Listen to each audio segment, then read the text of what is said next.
मुंबईमध्ये सध्या मुसळधार पाऊस सुरू आहे आणि मुंबईतील या पावसाचा पुणेकरांना सुद्धा फटका बसल्याचं पाहायला मिळत आहे। पुणे मुंबई एक्सप्रेस रद्द झाल्यामुळे बस स्थानकावर गर्दी झाली आहे। पावसामुळे पुण्याहून मुंबईकडे जाणारी सिंहगड, डेक्कन आणि प्रगती एक्सप्रेस सध्या रद्द करण्यात आली आहे। त्यामुळे दररोज अपडाऊन करणाऱ्यांनी बस स्थानकावर आता गर्दी केल्याचं पाहायला मिळत आहे। तर आपण पाहू शकतोय बस स्थानकावर ही मोठी रांग सध्या प्रवाशांनी लावलेली आहे तिकीट काढण्यासाठी आणि त्याचा फटका हा पुणेकरांना सध्या पाहायला मिळतोय। दरम्यान तिथलाच आढावा घेतला आमचे प्रतिनिधी अक्षय बडवे यांनी। मुंबईत झालेल्या पावसामुळे जो फटका आहे खरं तर आता पुणेकरांनाही बसायला लागलेला आहे। मी सध्या पुणे रेल्वे स्थानकाच्या एसटी स्टँडवर आहे। आपल्याला सगळ्यांना माहिती आहे की सकाळी डेक्कन क्वीन असेल, प्रगती असेल किंवा मुंबईला जाणाऱ्या ज्या सगळ्या रेल्वे गाड्या आहेत त्या मुंबईत झालेल्या तुफान पावसामुळे रद्द करण्यात आलेल्या आहेत आणि याचाच फटका मुंबईला जाणाऱ्या प्रवाशांना बसतोय। काही प्रवाशांची म्हणणार काका किती वाजल्यापासून लाईनीत थांबलाय?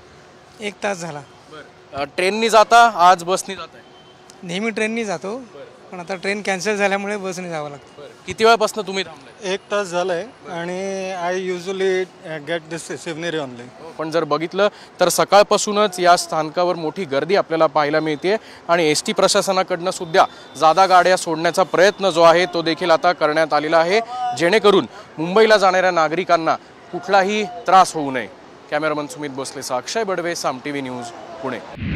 पुण्यातूनच आता एक महत्त्वाची आणि मोठी अपडेट समोर येते। पुण्याहून आता प्रगती एक्सप्रेस मुंबईच्या दिशेने रवाना झाल्याचं कळतंय। मात्र डेक्कन क्वीन आणि सिंहगड एक्सप्रेस रद्दच असणार आहे। पुण्याहून मुंबई वगळता इतर ठिकाणी जाणाऱ्या सर्व रेल्वे गाड्यांच्या वेळापत्रकामध्ये सध्या कुठलाही बदल करण्यात आलेला नाहीये। आता सध्या प्रगती एक्सप्रेस ही मुंबईच्या दिशेने रवाना झाली आहे। साधारणतः 7:50 ही एक्सप्रेस पुण्याहून मुंबईकडे रवाना होते। मात्र आता साधारणतः 8:30 वाजता ही ट्रेन मुंबईच्या दिशेने निघालेली आहे। मात्र त्याआधी या ठिकाणी ट्रेन रद्द झाल्याचं सांगण्यात आलं होतं। मात्र त्यामुळेच हे सगळे प्रवासी बसकडे वळलेत आणि आता ही ट्रेन या ठिकाणाहून रवाना झालेली आहे।